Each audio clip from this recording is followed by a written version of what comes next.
여러분 안녕하십니까? 부동산 고민 무엇이든 물어보세요. 2부 시작합니다.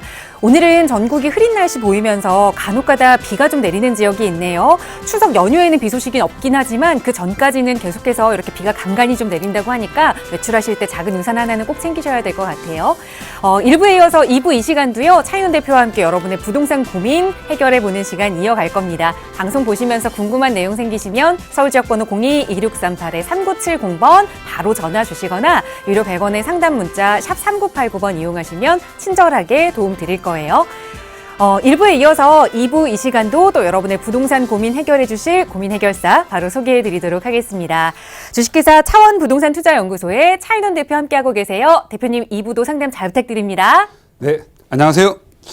2부도 역시 여러분의 마음을 시원하고 또 저의 진실성과 진솔함을 가지고 여러분의 고민을 상담해 드리도록 하겠습니다.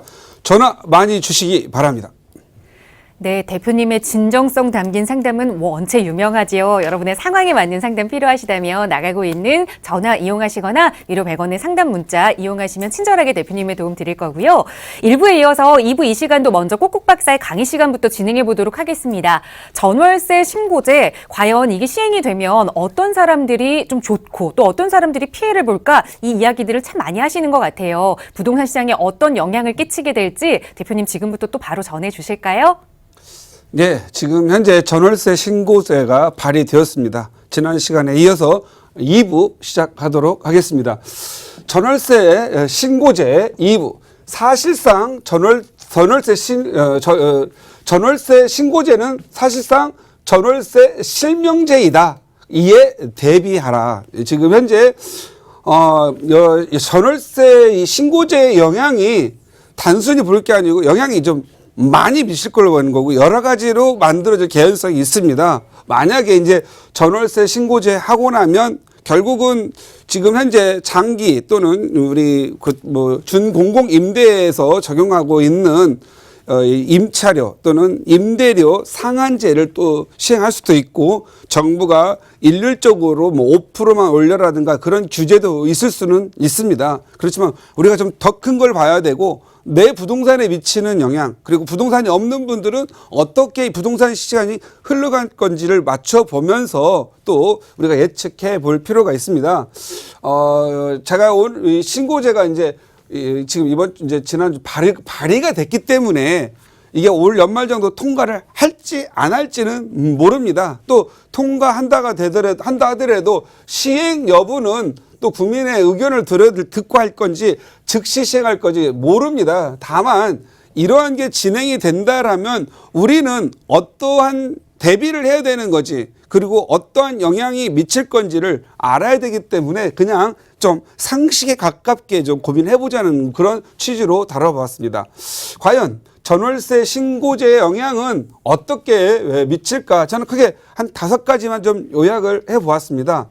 첫 번째는 임대인의 세무신고입니다. 임대인이 그동안 세무신고를 안 하고 있다. 전월세 월세에 대해서는 안 하고 있다고 국가가 보고 있거죠. 아니면 한다 하더라도 저조하다라고 보고 있어서 많이 할 거라고 봅니다. 사실 실상을 보면 임대 세무신고 그러니까 임차인들이 자기 돈을 보호하고 임대차 보호법을 받기 위해서 대부분 확정신고를 다 합니다. 그런데 정부에서는 지금 현재 20-30%밖에 안 하고 있다라고 보고 있는 거죠. 아마 이런 부분들이 이제 아마 대학생들 월세 또 여러 가지가 특히 오피스텔 이런 것까지 넣어가지고 보고 있지 않나 보는데요. 일반적으로 정상적인 아파트, 정상적인 주택에 대해서 우리가 확정신고를 안 하는 사람이 이상한 거죠. 만약에 안 한다라면 전세권 설정이라도 하지요. 왜? 내 돈을 보호하려고 하니까. 그래서 이미 하고 있다. 그래서 임대인의 세무신고는 당연히 늘어나겠고 임차인의 차임 증가는 또 역시 늘어날 걸로 봅니다. 임대인이 세무신고를 통해서 만약에 부담이 늘어난다면 우리나라는 임대료가 그렇게 높은 나라는 아닙니다. 그러다 보니까 늘어나는 부담을 임차인에게 증가를 하려고 하겠죠. 그러면 차임이 증가를 하고 결국에 가서는 시장이 약간 전월세 시장이 혼란될 걸로 보입니다. 뭐 그러면 그때 가가지고 또 그걸 명분으로 해가지고 전월세 상한가를 또 상한제를 적용하거나 이럴 수는 있겠죠. 그러나 처음 시작할 때 내가 벌금 물고라도 가야 된다면 또 갈 수밖에 없지 않나 이런 생각이 드는데요. 두 번째, 요게 좀 문제죠. 지금 고액 전세 보증금 요게 또 영향을 미칠 걸로 보입니다. 고액이라고 하면 뭐 다 5억, 뭐 3억부터 넘어서 우리가 대부분 전세를 사는 사람들이 내 집 마련하기 위해서 또는 결혼을 하기 위해서 전세 살지요. 전세 보증금이 이제 증여세로 부담이 되겠죠. 실명제로 된다면 만약에 이제 신고를 하면서 실명을 파악하게 되겠죠. 그럼 누가 전세 보증금을 얼마를 갖고 있는지 내다볼 수 있겠죠. 그러면 이게 과연 자녀에게는 5천만 원까지 무상으로 증여를 하는데 만약에 3억짜리 살면은 2억 5천에 대해서는 어디서 났을까? 부모가 증여하지 않았을까? 또 부모가 대출받아서 그거 주는 것도 증여가 되겠죠. 그걸 들여다보겠죠. 아마 이 증여세 부담, 특히 이런 부분들이 많아서 그동안 자녀 명의로 임대차 계약을 한 것들이 다시 부모 명의로 가는 경우가 많이 있겠고 부모가 자녀에게 무상으로 살 수 있게끔 하는 일들이 많아질 겁니다. 그래서 이 증여세 부담의 문제가 많이 발생될 걸로 보입니다. 그래서 시행 이전에 정리될 건 정리가 좀 잘 돼야 되겠다. 세 번째는 이제 전세 시장의 축소가 되겠죠. 이 전세가 이게 이 전세 시장이 전 세계에서 우리나라만 있는 제도인데 이게 어떻게 보면 좋은 제도이고 어떻게 보면 나쁜 제도예요.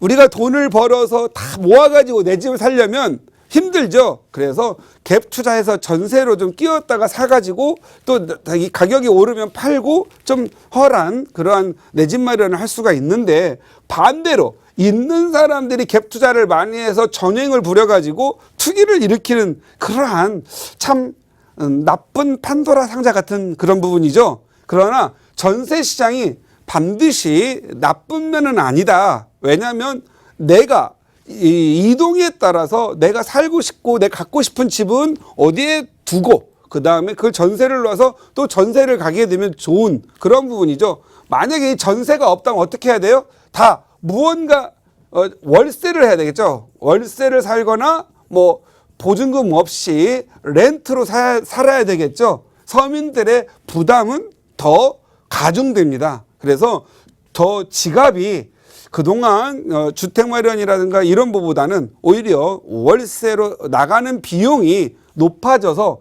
엔겔 지수가 좀 변화가 좀 생기지 않을까 싶습니다. 만약에 전세 시장이 축소돼 가지고 월세 시장, 즉 렌트 시장으로 확대가 된다면 자본가에게 유리하겠죠. 적은 저금리에 빌려다가 월세는 아주 많이 받는 거기 때문에 그 자본가들이 유리하기 때문에 자본가, 리츠, 또 외국 자본이 지금 우리나라 부동산 들어오려고 많이 하고 있죠. 그래서 외국 자본의 투자 유입으로 부동산 투자가 늘어날 걸로 보입니다. 그래서 부익부 현상이 더 심화되는 과정을 거칠 거라고 보여주면 될 것 같고요. 부동산은 그럼 어떻게 될 거냐? 강남권과 비강남권으로 보면 강남권의 고액 아파트 전세 가격은 하락으로 보여질 겁니다. 왜냐하면 전세를 놓고 전세 다른 데 투자하기 어려운 환경이라면 이 돈을 가지고 무언가 은행에 놓기도 힘들고 하니까 결국은 전세를 월세로 전환해야 되는데 누가 전세 이 강남권 같은 경우 뭐 20억 30억 되는데 전세로 놓으면 12억 13억입니다. 근데 그 돈을 가지고 다른 데 투자할 수는 있는데 이제는 그게 안 된단 말이에요. 그렇다면 월세 시장 가야 되는데 이 12억 13억을 월세로 가려면 돈이 너무 고가가 되죠. 그러다 보면 결국은 전세 가격의 하락, 그러니까 이제 반전세가 더 많아지겠죠. 왜냐하면 증여세도 피해야 되고 또 이 전세 가격이 신고가 되니까 무언가 이제 전세 가격이 낮아지겠죠. 그리고 반전세가 많아지거나 아니면 월세로 조정되는데 고가 주택에 대한 월세는 높아지고 부담 질 사람이 없으니까 결국은 전세 가격 하락, 보증금의 하락이 이루어지고 그로 인해서 매매가가 조정 예상돼서 이 강남권의 고가의 아파트는 가격이 하락 조정 시장이 올 거라고 저는 예상을 합니다. 왜? 월세가 끝까지 받쳐주지 못할 거니까. 일부는 받쳐요. 강남의 월세 시장은 강북의 월세 시장보다 투자 수익률이 낮지요. 고가기 때문에. 그래서 아마도 이곳은 강남권에 일정한 타격을 줄 걸로 보여집니다. 대신에 강북 및 비강남권의 역세권이라든가 교통이 잘 되어 있는 지역, 학교가 잘 돼 있고 업무 시설이 많은 지역을 중심으로는 전세 수요가 오히려 증가하겠죠. 여기에 안 살면 혹시 강남 넘어서 교통 좋고 학군 좋은데 어디 없어? 해서 상대적으로 전세 가격이 낮은 지역으로 수요가 몰려갈 걸로 보이고 오히려 이러한 부분이 풍선 효과를 일으켜서 오히려 가격 상승을 일으킬 수 있다. 그리고 이런 지역이 또 좋아지면 서로 월세라로 들어가려고 하겠죠. 왜냐하면 적은 돈으로 월세 사는 걸 찾아가기 때문에. 그래서 앞으로 부동산의 시장이 강남권에서 비강남권 주요 지역, 역세권, 교통, 학군이 좋은 지역으로 옮겨가지 않을까 예상이 됩니다. 그래서 여러분도 전월세 신고제가 만약 시행이 결정되면 전문가의 좀 상담을 받으셔가지고 앞으로의 흐름에 맞는 부동산의 배치에 신경을 써야 되지 않겠나 이렇게 생각을 드립니다. 한번 계속 지켜보도록 하죠.